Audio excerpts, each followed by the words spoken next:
welcome to be Coleman, man. I appreciate you. You could have been anywhere in the world, but you're here with me. Yes, sir. Yes, sir. Yeah, so we could just hop right into it, man. Okay. Tell the folks, who you are and kind of what brings you to this conversation. So I'm Sean Littleton. 17-year-old senior at Brooks College Prep on the south side of Chicago. So I'm interested in aviation, of course. I love flying.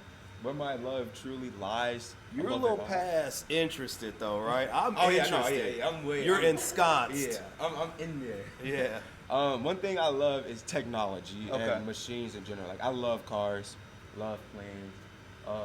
One day I want to be able to, drive a car, fly a plane, drive a boat, sail a boat. You know what I'm saying? Stuff Yeah. like that. So I just love technology as a whole, and aviation is let me go back a little bit. On top of aviation, I love science. I always love physics, chemistry, the works like that. So aviation encompasses both of those. There's a perfect mix between physics and technology, because just think about it. We've been here a long time, and we only discovered planes 100 years ago. Exactly. So it took a long time for technology to reach that level, and a perfect mix of that science just to get right there so we can fly.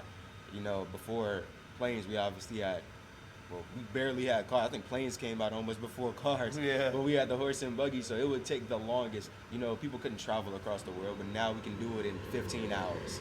Okay. You know what I'm saying? Yeah. So that's why I love it, because it gives you access to things you never had before. Yeah. You know what I'm saying? So that's what I love. So, have you always been into math and science? I have. I've always loved. That's one of my strong suits in school. I'm always good at math and science. Okay. Now, was that something like in a program that your mom and parents nurtured? Like, had you always in those programs, or was it something you gravitated to naturally? It's something I gravitated toward naturally, for sure. Just knowing myself and the person I am, I know that I'm better at math and science than like English. Yeah. Like, I just pick it up like that. You know what I'm saying? I've been going to my school for 6 years now. I entered my school as a 7th and 8th grader. Okay, and this is Brooks? Yeah, this is Brooks Okay. College Prep on the south side. I entered my school as a 7th and 8th grader because they had something called the Academic Center. Yep. Which allows kids to go to high school, learn the curriculum earlier. So I finished AP Calculus BC, which is usually like the highest math class, but I finished that last year, junior year. Yeah. So I've been in my school so long, I kind of ran out of classes to take. But Wow. I've always gravitated, like I said, towards the math and the science. I've taken the AP Physics. I'm in AP Stats right now, which is kind of like a math thing. It's like a pre-accounting type thing. Yeah. So that's what I'm doing. Now, where did you? I discovered and fostered a love for aviation at a very young age. My mother used to take me to Midway, and there's a White Castle right across the street from Midway. And we'd sit there, eat White Castle, and literally watch the planes for 3 or 4 hours. Where did you first discover aviation? How old were you, as far as you can remember? As far as I can remember, I know me and my mom, we went to, I think, Orlando. This is like 2008. I'm sorry, Florida. We went to Tampa. Yeah. I have family that lives down there, and we flew Southwest, so I was always going to Midway too. So I always remember one day we were flying back home, Chicago. We were above the clouds. We come home, get below the clouds, it's snow all over the ground. I'm like, that's wild. Yeah, You know it what I'm is. saying? That's wild. Because above the clouds is all sun. You don't get that weather till you get below the clouds. That's like one of the earliest memories I have of flying and loving it. Yeah. The view in particular. And beyond that, I always, looked at the sky, because remember, I always like machines, cars, planes. Yeah. I always look at the sky like, that's cool. Yeah. It's loud. So how old were you? I was about 5 at that time. About 5, I was okay. about So we were 5 around at the that time. same age. Yeah, so young age, yeah. Yeah, so I can remember my first exposure and interest in aviation was around 6 or 7. My mother used to take me to Midway, and there's a White Castle right across the street, and we'd sit there and eat burgers and watch the planes fly in and fly out for hours. What age were you when you first noticed aviation? I was around 4, so. Okay. My mom and I went on a trip to Florida. Okay. and that trip was one of the first times I remember being on a plane in general. You know, Yep. the whole process, getting on, flying, taking off. That's when I felt it for the first time that I can remember. And coming home, we were above the clouds. Yeah. You know, above the clouds is all sunshine, blue skies, because that's not where the weather is. It's Yep. always below. We came below the clouds, and it's snow on the ground, and that kind of, you know, that piqued my interest a little Sure. bit, because it's just that view you get. You can't really get anywhere else unless you're in a plane. Absolutely. So that was cool to me, and that like first piqued my interest. So kind of after that, I always looked up like, whoa, I can't wait to do it again. Yeah. I can't wait to get back on the plane and see the view again. Yeah. You know, for me, every time I get on a plane, it's always like the first time I was on a plane. For sure. I'm always excited to get back on, you know, take another ride. Okay. So that's when I first started. Now, what age were you when you, like, okay, I want to, like, really get into aviation? Like, I want to be a pilot. How old were you? Okay, so I was around 12. Okay. I believe I took a trip that summer. That was one of like the first few times I flew by myself. And like I said, every time was like the first time. Yep. So I was like, man, this is good. This could be something I can truly do in the future. Because I just, like I said, I love machines. I love flying. So I was like, I'm excited. I want to do this in the future. Let me figure out how I can do this in the Yep. future. Okay, that's dope, man. So you are a senior Senior. at Brooks, Right, correct? right. Exactly. How do you find the time to balance schoolwork and these aviation classes and certifications and all those different type of things? And you get, what's your GPA? Right now it's a 4.3. So you have a 4.3 GPA, and yet you're balancing all these classes, getting your pilot's license as well. How do you want to teach a TED talk in time management to Oh, yeah. to adolescents? Like, how do you find the time? Okay, so, you know, on top of school, flying, I have the aviation club I'm a part of, and then I'm also a scout. I just became an Eagle Scout about a month ago. Okay. So it's a lot of stuff going on. Yeah. And then I play baseball too. Okay. So I gotta work out too. So, you know, in order to keep myself from not being stressed, Yeah. I have to take it a day at a time, to be truthfully honest. Yeah. Because if I think about it too far ahead, it might get a little bit, you know. Yeah. Cumbersome. Yeah, is the exactly. word. That's the word. Yeah. That's what I'm looking for right there. Yeah. So, you know, there's always a sacrifice that has to be made, though, because of that. You know, baseball, it's like I almost have to work out every day. Yeah. But I have to do the aviation club, right? Yeah. And then if I'm not doing that, I got to go to the airport for my ground lessons or to fly. So Yeah. it's always a sacrifice there. I just have to realize my main goal is to one day in the future be an airline pilot. But, you know, since I have the aviation club and stuff, those people help me a lot throughout they help me so much. And I have to remember I have to help them too. So Yeah. sometimes I might take a day off of the flying or the ground courses Yeah. to, you know, do stuff with them, stuff like that. So yeah, just take it a day at a time, man. Just get stuff done. Yeah. Yeah. You got. I mean, that's it. One foot in front of the other. Exactly. I was just telling a friend of mine, you and my cousin Taki, who's getting his pilot's license as well, have inspired me to want to get mine, and I'm gonna get that done. You know, are you available to mentor people? And I asked that in jest, but like, how open are you to? I know some of the things that we had talked about before is you're educating younger people about aviation and flying. You know, how do you want to amplify that? It's interesting you say that. I have one of my mentors. His name is Lou Freeman. Yep. Lou Freeman was the first black pilot for Southwest ever. First black captain for Southwest. And he actually knows a couple people around, and he actually asked me to like virtually mentor them. Sure. If they ever have questions, I help them find scholarships and stuff like that. So I'm helping. There's this girl. I think she's a sophomore now. She lives in Colorado. Dope. Boy he's like 14. He lives in California. And I help them if they ever have questions, or if they ever want to know something. I always, they always reach out, and I'm like, hey, you can do this, this, and this, because I've been through it. Yeah.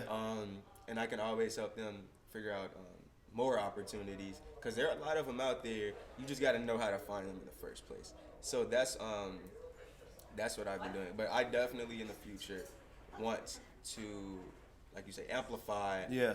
aviation and get it to minorities, because there's not a lot. When you walk on the plane, you rarely see a black pilot. Yeah, you know, it's very never, rare. it's very rare. And I actually like really go out of my way to like, hey man, hey, keep it going, for type of sure. thing. But one of the things that we're going to be doing here, in addition to this conversation, is highlighting black pilots and pilots of color across the world. And so, in addition to that, I am going to be making sure that I introduce you to all of them, so that you have an abundance of mentors in every aspect Right. of aviation, bro. So Yes, make sir. sure you Yes, sir. make sure you do that. So we had mentioned like inspirations, and earlier we sit here at B. Coleman Aviation, named Right. after Bessie Coleman, who has been an inspiration to so many people. Oh, man. Who are your inspirations? I have a lot of them, man. My parents, of course. Yep. Hardworking people, and they provide for me to do a lot of things. For sure. Like I realize that I'm a pretty privileged kid just to have them in the first place. My mentors, for sure. Some of my teachers at school, actually. Basically, everybody who supports me inspires me to keep it going. You Yep. know what I'm saying? Especially the people who try to push me to go further, faster and higher. Yep. So- Now, do you have any specific mentors in aviation Yes. that you look to, whether they're historic or if it's just, people in your day-to-day life? Oh, yeah. Feel free to give those people their flowers now. Man, yeah, for sure. I have a lot of them. That's why I've been here before. I have a mentor who's the president of the Chicago Area Pilots Association. Yep. His name's Daryl Mack. He's here. Like I said, Lou Freeman, one of my first mentors. Nick Caulfield, the chief pilot at Midway right now for Nice. Southwest. Gigi Coleman, Yep. who runs the Bessie Coleman Aviation. Yep. She's the great niece of Bessie Yes, Coleman. she is. It's a whole lot of them out there. One of my troop leader, Mr. Kelly, who has pushed me. It's a whole lot of people out there who mentor me and make sure I stay on the right path. You Awesome. get what I'm saying? So Now, I met you at the Chicago Elite Classic. You guys are basically sitting in my seats, courtside. And I asked you, I was like, you know what you're doing with that thing? And you was like, yeah, follow me on Instagram. And then you gave me your Instagram, and I realized later that you were a pilot. But so you've now picked up this passion for photography. Yeah. So you're really just on this path to be a Renaissance man. How did you even pick up the photography, interest in the midst of all this stuff that's going on? Pilot's license, maintaining the 4.3, applying to FAMU. How did you pick up that passion? So like you said, I like to pick up a lot of new things if I can. Remember, technology, I say all the time. I love it.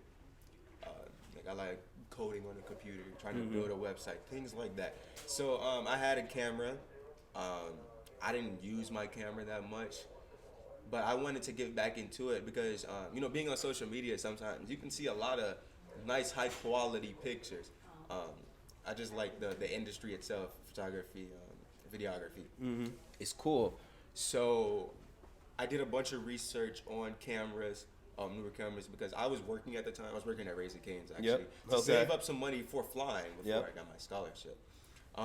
And I wanted to pick up like a new hobby again, so I picked up my camera. I was like, oh, this is cool. Let me get another one, a little bit newer quality, a little bit better.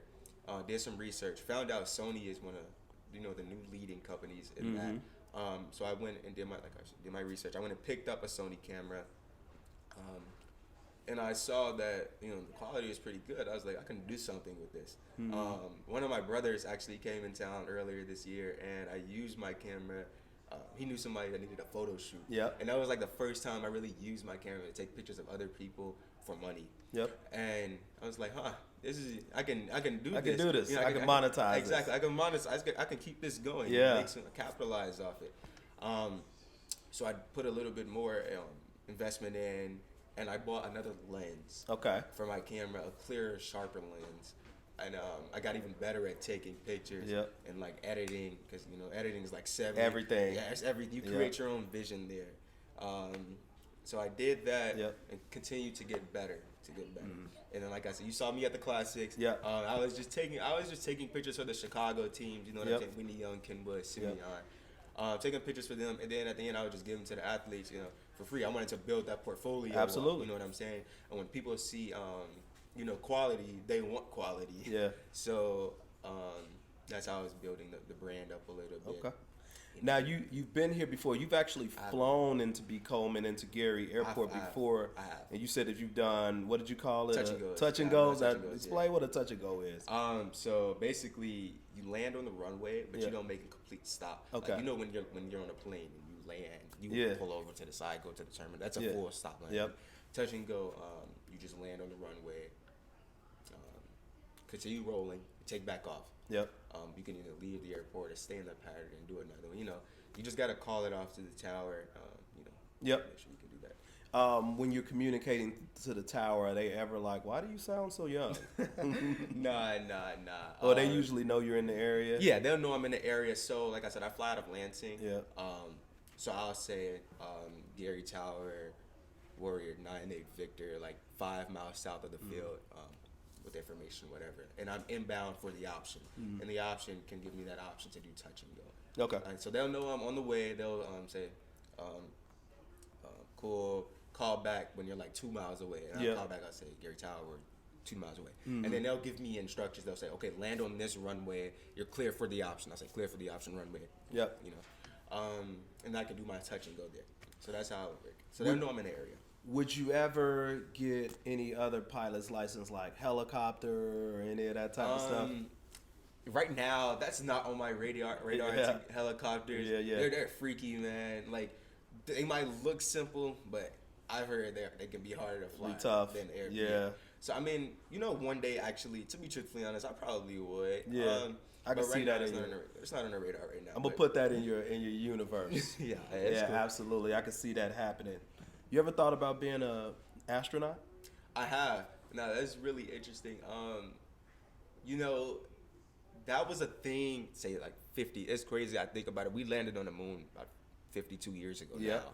Now. Then for a long time, we had like the space shuttle launches. They would go to the International Space Station.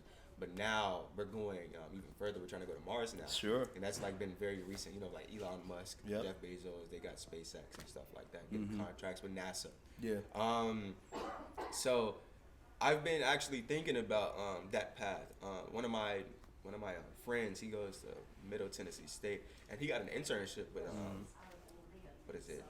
Virgin Galactic over the summer. Yep. Richard Branson, and he actually got the chance to meet Elon Musk and things like that. And they were telling him, you know, we're gonna be needing a lot of astronauts, a lot of qualified individuals.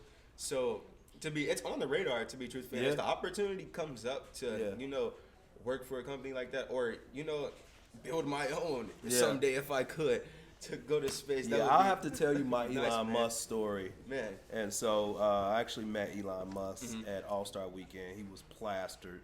We were at the Jordan Brand party, and it was a really exclusive back room. Mike was there. Then he was there with Mark Cuban. So everybody was trying to take pictures with him. But I have this thing about networking. Like, I have a long list of people. I've actually met Mark Cuban several times, pitched him like on the fly and things like that. So I have a list of people that I've actually crossed out about 80% of them. That once I meet them, I actually have a substantive pitch to them. Right, and so everybody else was trying to take pictures, and I was like, well, you know, actually, I want to talk to you about building a green energy, sustainable energy plant in Haiti. They have a really big plastic problem there. Okay. And he was so struck by the conversation that he kind of sobered up or what have you. So he was like, man, take my number. I'm like, okay. So I'm like, this is assistance Right, number. yeah. And so I texted the number. I didn't hear back. He's like, I'm going to send you a flamethrower and a Boring from the Company Boring hat. Company. Yeah, I have a Boring Company hat. Oh, that's cool. And so I texted the number, didn't hear nothing for 6 months. And then I got a package notification from the number. And was like, yo, your package will be there. And then like a day later, this big package with this flamethrower and the hat came through. And so I'm actually going to pick that back up. I really want to see Tesla create some stuff in Haiti. But, you know, we'll connect the dots for that. I'm speaking that again into your universe and into your energy. As far as I think you'd be a great astronaut, bro. That would be cool, Like, man. straight That up. would be cool. Now, I mentioned Haiti. Have you been to any other countries? I haven't yet, which is Okay. really interesting. I think I've been to like 40 states right Word. now. Yeah, I've been. You on my heels? I've I've been to 44. I've been around the country. Man. I've been Okay. to a lot of places, and it's crazy. You know, going around the country. Still, my favorite city is Chicago. Yeah. Without a doubt. Well, don't feel bad about that, and you're not biased. We're the best city in North America, and the believe- second best city in the world. Like, actually voted that. You know what I'm saying? But I wanted to share with you my little collection of cash from where I've been. So far, This I've been is to cool, man. 69 countries. Oh man. You ever seen black people on money? No, I haven't. at all. Okay, yeah. So if you see the Ghana bills, so I want that to be kind of an inspiration. You definitely can take a video of it Oh, that's before cool, you man. before you leave. So you're conquering the states. Now I want to see you conquer the world. You know what I'm saying? So are you familiar with the Ben app? No, the Ben app. No, Okay, I've never Ben heard is an app with all of these countries on them, and you can basically just check them off. So Oh, that's cool. I Man, definitely I'm gonna do that, want you to want you to do that. Sean, how do we get aviation in the hands of more young black kids? Like, how do we do that? So, sheesh. Well, one would be social media. I feel like that would be the number one thing because, like we were talking about, a lot of young people are on social media. Yeah. And you know, whenever I meet somebody, if they see me on social media, or like we know it, but we don't know each other. Exactly. In real life, they'll be like, "Oh, you're a pilot. That's crazy." You It know what I'm is saying? crazy. How do you do that? I'm like, it's not that difficult. You Yeah. just have to get your foot in the door. What do they say? It's impossible until you do it. Exactly. You just Yeah. got to get your foot in the door, man. For sure. One thing about the aviation community I can say is really small. Like, a lot of people know a lot of people around the community. Yeah. And networking is key, without a doubt. Like, without my mentors, I know I wouldn't be where I am right now without them, without a doubt. So like I said, social media would probably be the first thing, and seeing like more black people in it can inspire them to do it Absolutely. in the first place. So that's why I want to document me and Yeah. get it out there so they can say, hey, I can do this too. And maybe I should start doing this. Yeah. You know what I'm saying? Because you just got to get your foot in the door, see somebody do it. Then you know for the fact you can do it. For sure, and I'm gonna get Target to send you a couple of GoPros and some suction cups so that you can document your For your sure. journey. You know, because content is king. Content is So we're gonna put the battery in your back about that. One of the reasons why I wanted to have this conversation here and interview you here is because I know I asked you a couple of weeks ago what it was that you wanted to do with aviation. You was like, I want to fly commercial. But we're at a black-owned FBO, and there's probably $190 million worth of planes out there. And so I want to erase that ceiling of you just flying commercial and you actually owning these planes and owning your own FBO one day.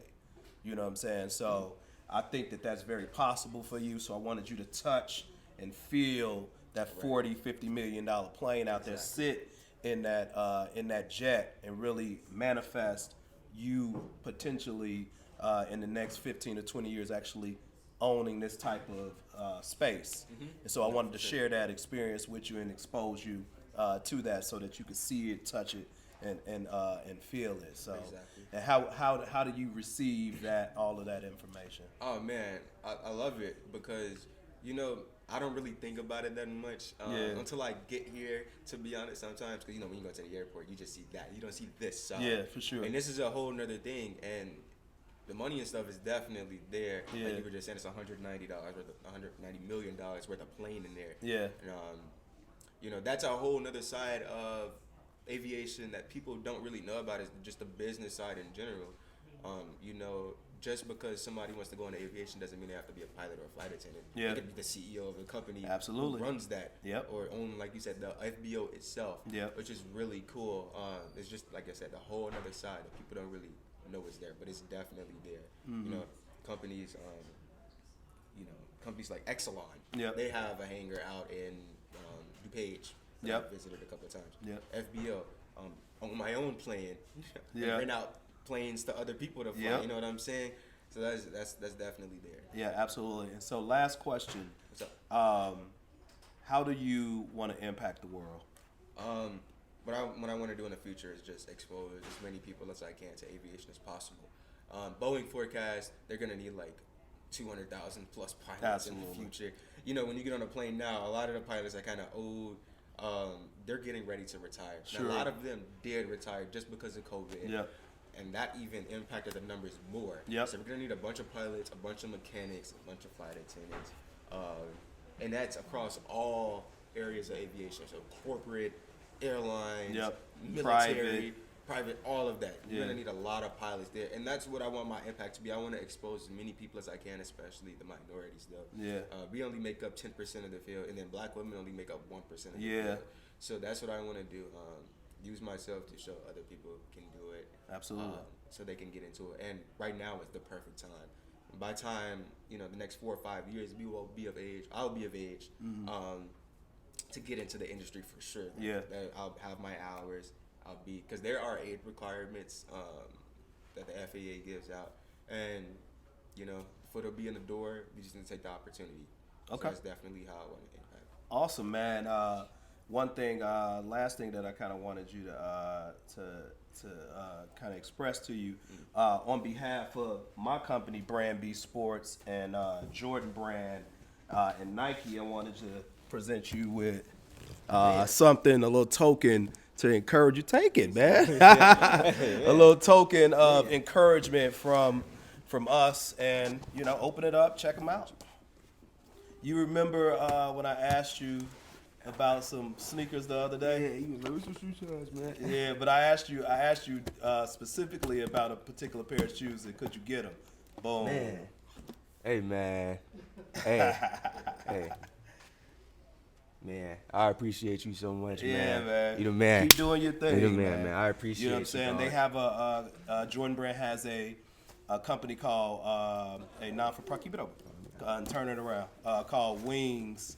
And so they do a lot of not-for-profit work on behalf of Jordan Brand. Yeah. And so between Brand B Sports and my guy Rich Palmer and Josh Thompson at Jordan Brand, very good friends of mine and partners, we wanted to make sure that we, continue to encourage you. Yes, sir. The athletes get a lot of resources and things like that, but we're turning the corner on making sure that we support young guys like you. So Yes, sir. You'll be the first astronaut to wear Some cool grays. some cool grays Yes, sir. in space, bro. Yes, sir. Come I right. appreciate you Yeah, so much, for sure, man. man. Hey, I told you when I met you, like, got you. Bye.